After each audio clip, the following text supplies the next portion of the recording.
আজিৰ দিনৰ শুভ আৰম্ভণি কৰিছে একাপ কাৰা গাখীৰৰ চাহ দি। আজি লাল চাহৰ চিষ্টেম নাই। আজি মই একদম খাইছোঁ গাখীৰ চাহ আৰু মোৰ এক্সপ্ৰেশ্যনটো দেখি গম পাইছে পূৰা কাৰক বনিছে চাই।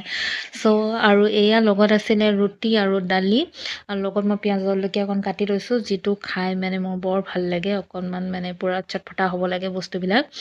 আৰু এয়া আজি একদম ভাল লগা এটা কথা হ'ল, আজিৰ পৰা মই ছানস্ক্ৰীন লগোৱা দিন। কালি মই ডক্টৰৰ লগত কনচাল্ট কৰিছিলোঁ। মই যোনবিলাক মই মানে মেডিচিনবোৰ খাই আছিলোঁ স্কিন ৰিলিফৰ কাৰণে, কালি মোৰ এমাহ কমপ্লিট হ'ল। ডক্টৰে মোক কালি ছানস্ক্ৰীন এপ্লাই কৰিব দিছে। মই অনতি পলমে মানে দেৰি নকৰি মই কালি ছানস্ক্ৰীন আনিলোঁ আৰু ইয়াৰ প্ৰাইচ হ'ল 800 আৰু SPF আছে 50 আৰু 50 ml হয়। মেডিচিনো আছে প্ৰায় 6 দিনমানৰ মেডিচিন আছে, সেইখিনিও মই কণ্টিনিউ কৰিব লাগিব। আৰু এয়া ছানস্ক্ৰীনটো মানে মুখখন মোৰ ছফ্ট হৈছে, কিন্তু মুখখন অকণমান ক'লা বগা মানে টেণ্ডিং হৈ গৈছে।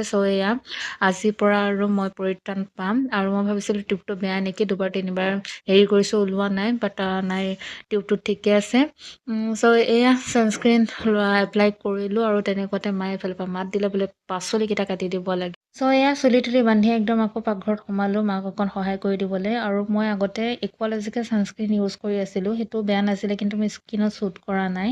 মানে মই এতিয়া চব মানে যোনবোৰ বস্তু আগতে ইউজ কৰিছিলোঁ মই চব ত্যাগ কৰিলোঁ। অনলি মই ডক্টৰে দিয়া এতিয়া ছানস্ক্ৰীনটো ইউজ কৰিছোঁ, ফেচ ৱাছ আৰু মইশ্চাৰাইজাৰ, আৰু কোনো ধৰণৰ মই বেলেগ বস্তু ইউজ কৰা নাই। মানে বেলেগ বস্তু মই এতিয়া ইউজ কৰিবলৈ মানে অৰ্গেনিক বস্তু ইউজ কৰিবলৈ মোৰ ভয় হৈছেগৈ। মানে অকণমান কিবা এটা হ'লেই আকৌ আগৰ নিচিনা হৈ যায় বুলি মোৰ বহুত ভয় লাগি থাকে। আজিৰ দিনটো এনেকৈ পাৰ হ'ল। ভিডিঅ'টো কেনেকুৱা লাগিল জনাব।